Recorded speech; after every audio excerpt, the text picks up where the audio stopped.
السلام علیکم ورحمۃ اللہ وبرکاتہ نحمدہ ونصلی علی رسول کریم اما بعد کتاب بدایہ و نہایہ خالق و مخلوق اللہ تعالیٰ اپنی کتاب عزیز و مقدس میں ارشاد فرماتا ہے اللہ خالق كل شيء وهو على كل شيء وكيل۔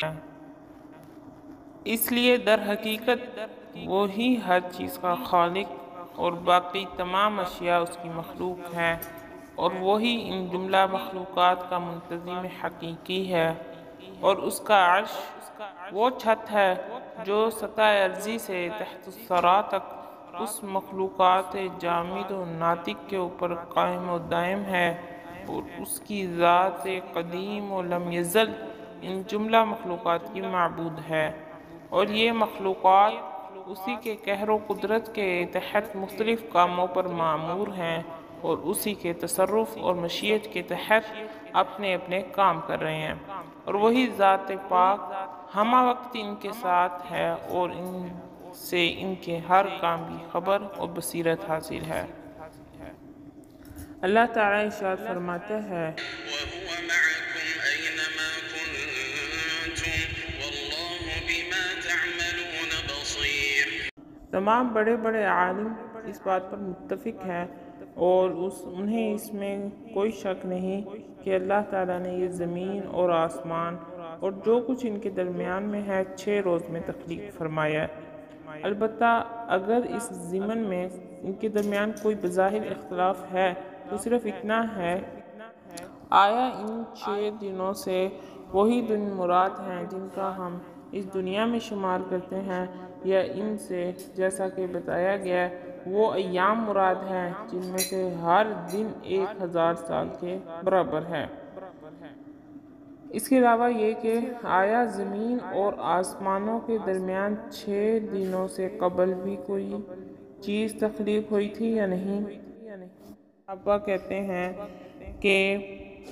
زمین اور آسمانوں کی تخلیق سے قبل ان کے درمیان کوئی شے موجود نہیں تھی، اور بعض یہ کہتے ہیں کہ تھی، اور اس کے ثبوت میں وہ قرآن سے یہ دلیل پیش کرتے ہیں کہ اللہ تعالیٰ کا ارشاد ہے وهو الذي خلق السماوات والأرض في 6 أيام وكان عرشه على الماء۔ یعنی اس نے زمین اور آسمان کو 6 روز میں پیدا کیا جبکہ اس کا عرش پانی پر تھا۔ اسے عمران میں موجود ہے یہ والی بات۔ قرآن شریف سے ثابت ہے کہ تخلیق کائنات سے قبل خدا کے سوا کوئی شے موجود نہیں تھی، اور یکبارگی عدم سے وجود میں آئی۔ امام احمد، حماد بن سلمہ، ابو یعلا ابن عطاء، وقیع بن جدس اور ان کے چچا رزین لقیط بن عامر عقیلی کے حوالے سے روایت فرماتے ہیں کہ آخر الذکر نے ایک روز رسول اللہ صلی اللہ علیہ وسلم سے دریافت کیا، یا رسول اللہ صلی اللہ علیہ وسلم، زمین اور آسمان کی تخلیق سے قبل ہمارا رب کہاں تھا؟ اس سوال کے جواب میں آپ نے فرمایا وہ لا مقام میں تھا جس کے اوپر اور نیچے بے نام ہوائی خلا تھا، پھر اس نے اپنا عرش پانی پر تخلیق فرمایا۔ امام احمد نے یہی روایت حدیث مبارکہ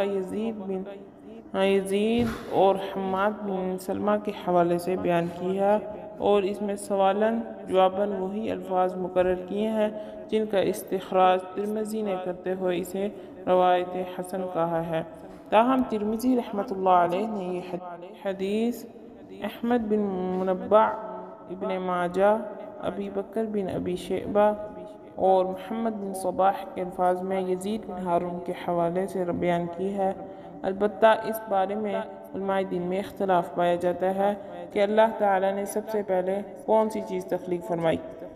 کچھ علماء کے نزدیک اللہ تعالیٰ نے سب سے پہلے قلم پیدا کیا، اور اس کے بعد باقی تمام اشیاء تخلیق فرمائی۔ ابن جریر اور ابن جوزی نے بھی یہی بات اختیار کی ہے۔ قلم کے بعد اللہ تعالیٰ نے رقیق بادل پیدا فرمایا۔ تاہم ان جملہ اصحاب نے اس حدیث مبارکہ پر اتفاق کیا ہے جو عبادہ بن صامت رضی اللہ عنہ وغیرہ سے مروی ہے، وہ حدیث مبارکہ یہ ہے، حضرت صلی اللہ علیہ وسلم نے ارشاد فرمایا کہ سب سے پہلے اللہ تعالیٰ نے قلم تخلیق فرمایا، اور قلم نے اس کے حکم سے پھر وہ تمام موجودات کون و مکان جو روز اول سے تا قیامت تک وجود میں آنے والی تھی رقم کر دی۔ اس حدیث مبارکہ کی روایت میں یہ امام احمد کے الفاظ ہیں، تاہم اس حدیث کو حسن اور صحیح کے ساتھ غریب بھی لکھا ہے، لیکن حدیث نبوی کے جن الفاظ پر جمہور علماء دین کا اتفاق ہے اور جنہیں حافظ ابو الاعلی حمدانی وغیرہ نے نقل کیا ہے، وہ یہ ہیں: سب سے پہلے یعنی قلم سے بھی پہلے عرش کی تخلیق ہوئی۔ یہ بہرحال ابن جریر کی روایت ہے جو انہوں نے ابن عباس کے حوالے سے پیش کی ہے، اور اسی کی سند پر اسے مسلم نے اپنی کتاب حدیث صحیح مسلم میں درج کیا ہے، لیکن اس کے ساتھ یہ الفاظ بھی اضافہ کیے ہیں کہ ہم سے ابو طاہر نے یہ کے بعد دیگر احمد بن عمر بن سراح،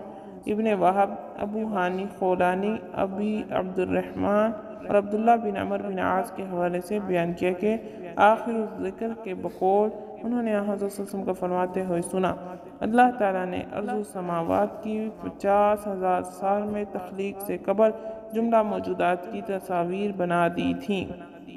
اس کے بعد آپ نے فرمایا ان جملہ مخلوقات سے قبل قلم کی تخلیق ہوئی۔ اس حدیث کی تائید کرتے ہوئے بخاری نے امام عمران بن حسین کے حوالے سے بیان کی ہے جو کہتے ہیں کہ اہل یمن نے رسول اللہ صلی اللہ علیہ وسلم سے جب دریافت کیا کہ موجودات عالم میں سب سے پہلے کس چیز کی تخلیق ہوئی، تو آپ نے فرمایا کہ وجود باری تعالیٰ سے قبل کوئی شے نہیں تھی، تاہم بعض روایات میں اسی حدیث کے ساتھ یہ الفاظ بھی پائے جاتے ہیں: البتہ تخلیق عالم کے سلسلے میں اہل یمن نے حدیث کے وہ الفاظ بیان نہیں کیے جو ابن رزین کی روایت کردہ حدیث میں ہیں، جنہیں ہم نے پہلے بیان کیا ہے۔ البتہ ابن جریر اور متأخرین نے بیان کیا ہے کہ اللہ تعالیٰ نے عرش سے پہلے پانی پیدا فرمایا تھا۔ ابن مالک ابی صالح، ابن عباس اور قراء ابن مسعود کے حوالے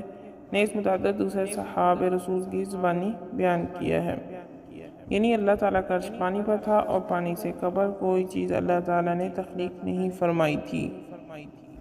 بہرحال ابن جریر ہی نے محمد بن اسحاق کے حوالے سے بھی بیان کیا ہے کہ سب سے پہلے اللہ تعالیٰ عز و جل نے نور و ظلمات تخلیق فرمائے، پھر انہیں ایک دوسرے سے ممیز کرنے کے لیے ظلمات کو شب تاریک اور نور کو روز روشن کی شکل عطا فرما دی۔ ابن جریر کے علاوہ کچھ اور لوگوں نے بھی کہا ہے کہ ہمارے رب نے قلم کے بعد کرسی، کرسی کے بعد عرش کی تخلیق فرمائی، جس کے بعد ہوا اور ظلمات پیدا کیے، اور اس کے بعد پانی پیدا کیا اور اس پر اپنا عرش مقرر فرمایا۔ واللہ اعلم بالصواب۔ السلام علیکم ورحمۃ اللہ وبرکاتہ۔